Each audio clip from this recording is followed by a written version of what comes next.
you learn that as a kid? Well, to be honest with you, I believe that God gave me a tremendous gift, first of all. You know, I give him all the glory for that, just to be able to play the game. He gave me a big right hand. He gave me a big right hand and a big right arm to throw the football, 70 yards and throw on the money, for whatever reason. And I use that to the best of my ability, And then, but I also definitely tribute my parents. My dad was a guy who went to Dartmouth College, played football and baseball there. Ended up graduating from Dartmouth College, and decided to go to UVA Law School. Was president of UVA Law School, and then he decided. Your dad was a good receiver in college. Yeah, he was. Your dad went to camp with the Chargers, right? Yeah, and then after UVA Law School, he ended up going to camp with the Chargers. They actually yearly won the Super Bowl. He ended up getting cut though, the last person cut. But he was with Kellen Winslow and Dan Fouts and those guys.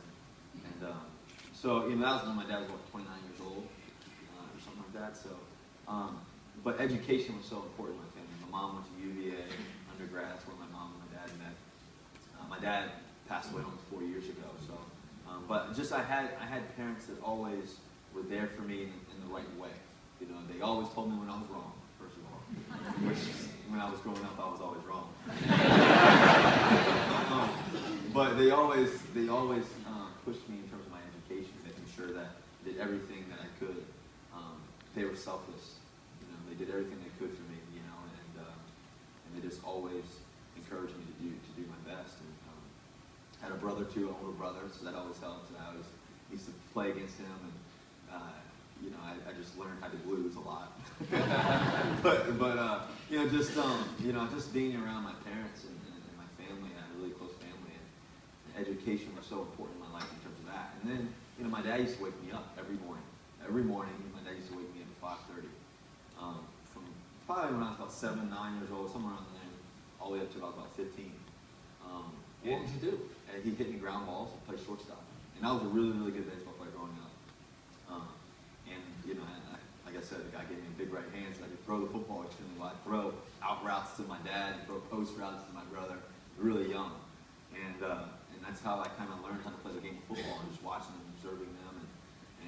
And that's where I learned discipline.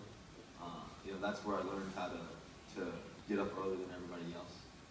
I always say there's no time to sleep. And I believe that because, I think for me, I'm always trying to innovate my game. I'm always trying to learn something better than anybody's ever done it, and do it better than anybody's ever done it. I'm also trying to learn from other people that have done it really well. I'm 5'11" quarterback, but I know there's a lot of Patriots fans in here, but I love to watch Tom Brady. Just how much poise, the clutch attitude, the edge that he plays with. Drew Brees and his footwork. And the first time I ever met you was actually my first training camp practice, and you came out and you were comparing me to Drew Brees. I remember that. Well, the interesting thing, when we were talking about Drew Brees, because honestly, I expected to meet somebody who was like 3 inches shorter than me when I met Russell. But, I'm 5'11" and a half or something like that. And he's like either a smidgen taller or just the same. And I said, you know what? You're exactly the same height as Drew